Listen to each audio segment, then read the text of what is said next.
You can easily deal more than 40,000 damage with one blast in The Witcher 3. I'm telling you how to do it. Stay tuned for it. What's up guys, my name is Frankie Boy and originally I'm a German YouTuber.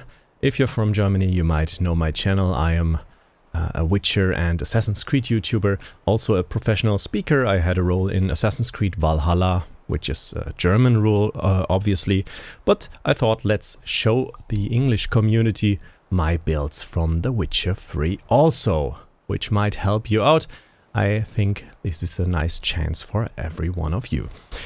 The best build in The Witcher 3, in my opinion, is a bear build. You can deal easily, like I said, 40,000 damage with one blast, and it's very, very simple. I'm telling you how to build it, and it's like a very classic build. Let's start off with the gear. So on the steel weapon, of course, the Toussaint Knight's Steel Sword. It's the best steel sword in the game, and nothing will beat it. Even after the next gen update, nothing is better. You can easily find it when you go to Toussaint, which is the Blood and Wine DLC, and you head over here to the Artach Palace ruins, and then you have to kill the Hanse base and take the sword. It's located at the top. Also, you gotta have Aerondight. I guess there are plenty of Aerondight guides out there. Just get the silver sword, and that's the best silver sword in the game. For the ranged weapon, we take Geralt of Rivia's crossbow, which has 300% attack power, and also we're heading over to the armor, and we're picking the Grandmaster legendary Ursine Armor. That only works out for you if you are a New Game Plus, but I think so. Why do we take this? We need to have improved damage on our hard attacks, and we want to strengthen them. For the gloves, you might have noticed I have some different gloves on it. It's the Nilfgaardian Guardsman gauntlets. You find them if you're in the main game. Just go to Velen No Man's Land, head down and take them from the House of Respite, which actually is a funny place. Just check it out and go into it. To enter it, you actually need some Nilfgaardian outfit. Just take the one you got from the royal place in Vizima when you visited the Emperor. Yeah. To collect the legendary Ursine Armor, you need to follow a guide. I'm not covering that now, but yeah. You need also the deflection on the armor. For the swords, I picked Severance because you actually want your rend to have a little more range, which is quite nice because rend takes some time to cast and won't always hit in this case. Why do we pick the armor? Yes, we want to complement it with our builds. This is a classic Euphoria build. You might know it from every build from the last gen version of The Witcher 3, and it is still overpowered. You get more damage when you have toxicity, so you wanna just like drink potions and be crazy with that. You gotta do your potion build. But we're starting off with the general attributes. I picked metabolic control. This is a must-have for me because you get 30 more toxicity points, and this scales well with Euphoria. Also, you're picking focus. Focus is very, very nice because you have increased damage and sign intensity. Yeah, that's not the point, but damage with the adrenaline points, and you get 3 in total.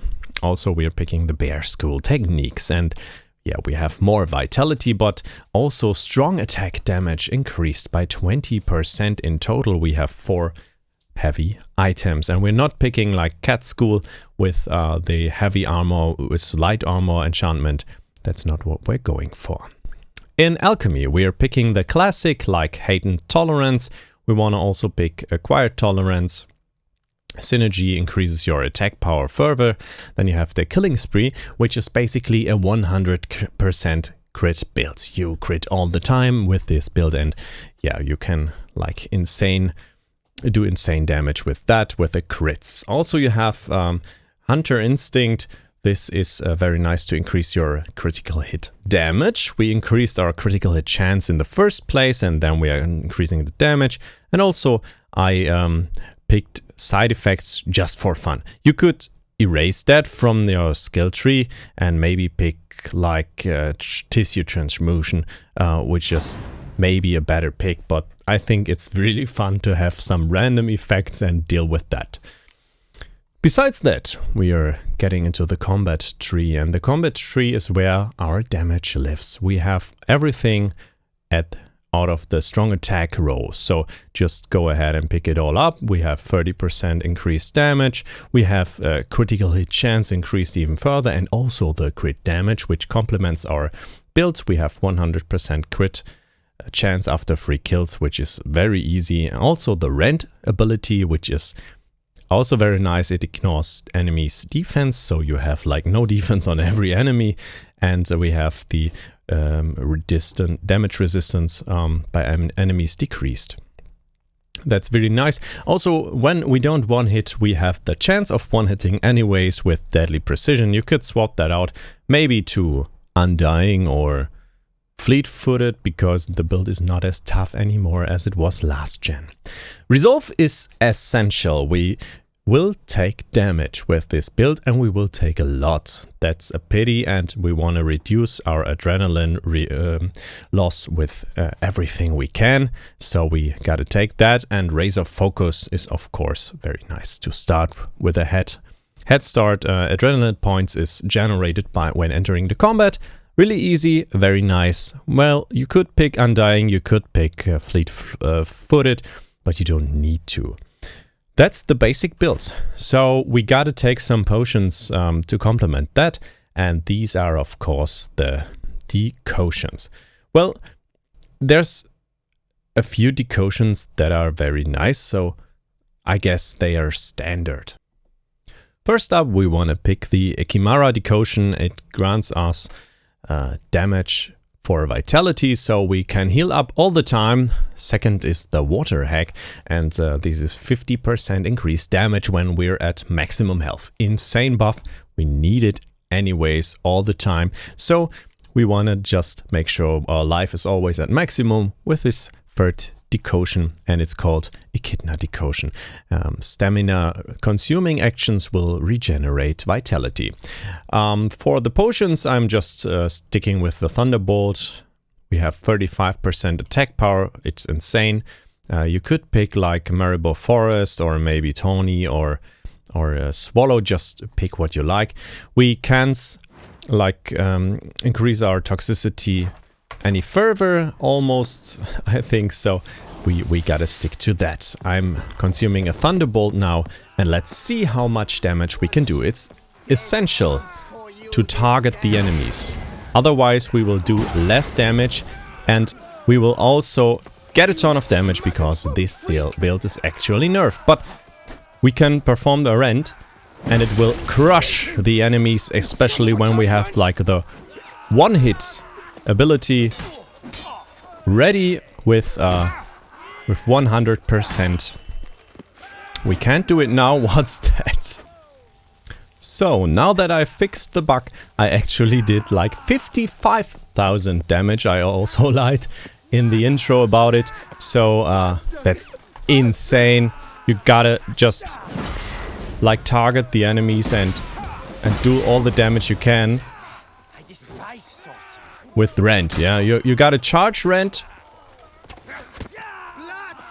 which is very easy. Just make sure to hit with rend, and you can ensure that with like using some bombs and increase your damage this way. So you can easily one-hit any opponent when you're hitting the right way, when you're at maximum health, and just make sure to stay at maximum health. Crowd control is the lack of this build. You have to stand in line, you have to stay focused and like take some hits with this build, which is obviously not the best, but you can easily see like I did like 45,000 with one blast. It's no problem. I can one-hit almost every enemy when I am at full health. So this is a build that is not suited for this kind of situation. You would rather do this against a boss or so, and not try to focus on a crowd of enemies, because they have all the time in the world to hit you, and you will eventually die because of all the hits you get. So try to use another build for this kind of situation. This is like more a build for a single target situation, and it's very strong in that particular setup.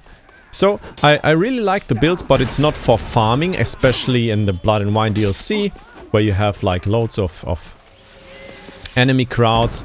You just want to stay focused and try not to get hit, and you can easily deal tons of damage. Well, you have to kill 3 guys to get the 100% kill damage, but you get quickly to that point. Alright guys, I hope you learned something, and maybe you will slam enemies with that build now. Maybe in some situations you need to switch to the light attacks or do some basic hard attacks and not the rend. With increased range you can hit, but it's quite hard to do so in some situations. I would crush bosses with this build. That's what it was made for. Alright guys, I hope you had have learned something. Excuse my bad English, I'm not used to be talking that much, and my main language obviously is German, since I do all my content in German and also I'm a professional German speaker. Alright guys, see you in the next video. Hope you had a blast with this build, and now you can blast away the enemies. Check out my song Hot with Igni. It's called Heiß mit Igni in German. That's quite nice.